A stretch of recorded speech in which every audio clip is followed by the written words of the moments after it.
Last time I was here, you said to me that the radio systems with Springfield had changed. Like, what exactly was going on with that? Well, we were able to hear them on the radio, and apparently they have decided to go silent or incognito, however, they decide to do it. So we don't know what's going on in the city. Um, that happened the day they brought the state troopers in to help them out. So um, after that, we have no idea what's going on now. That was the chief of police from Tremont City, Chad Duncan, who has witnessed firsthand the upheaval to Springfield, Ohio, and the fallout for local law enforcement. And Chad joins us right now. So thanks so much for your time. I would love to start with just the radio communications that we heard there. And are they still down in between the towns?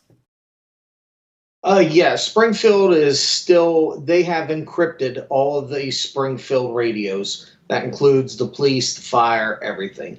So we have no way of hearing what's going on with them.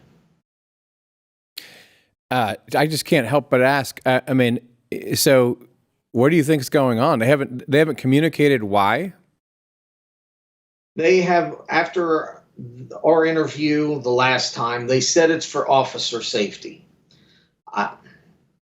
If that's the case, I didn't know it was so unsafe in the city all of a sudden, but maybe it is, and we just don't know about it. So curious timing.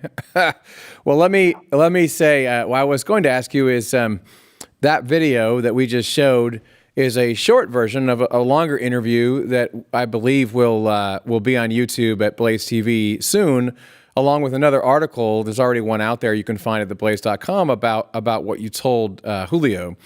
I was wondering about any kind of fallout sense. I mean, that video we just showed, I think, had 360,000 views. I mean, you sort of went viral there, Chad.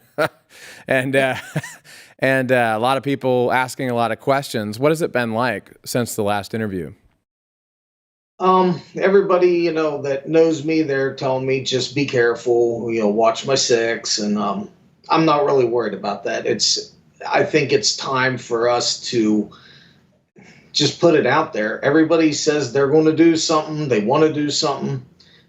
I've decided that I would do something. I would speak my mind and what everybody else is afraid to speak. So, well, good for you.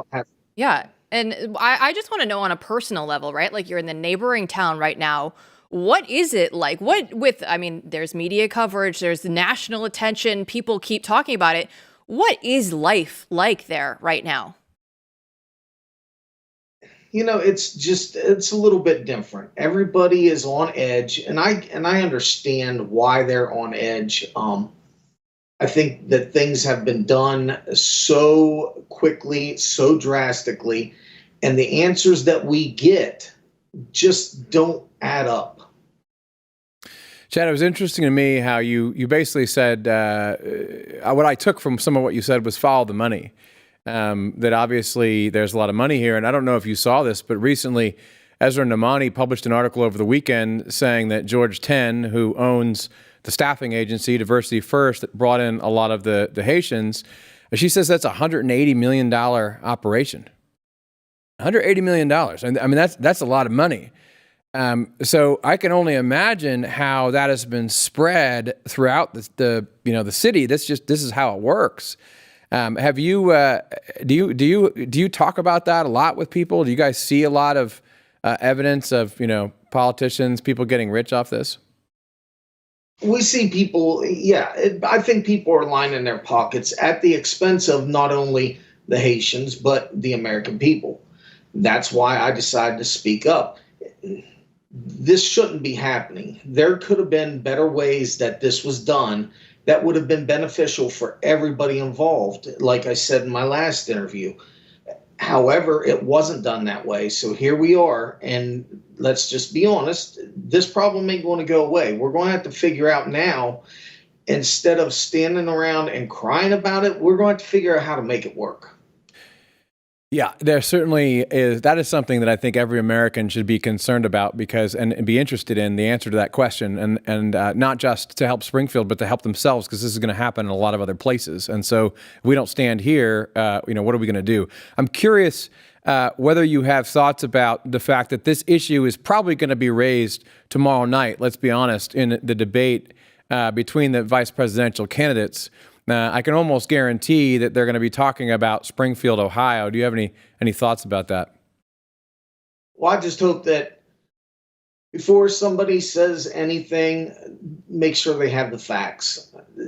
I know that it was put out there on the internet, of course, that they were eating dogs and cats here in Springfield.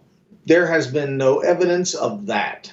However, they have been taking geese, they have been taking ducks, they've taken livestock, and they're eating it. I get that, and that's the way they do in their country. So, you know, here we are. They've never been acclimated to America's ways and cultures. So their third world way of living comes over here, and that's just what they continue to do. And it just doesn't work for America.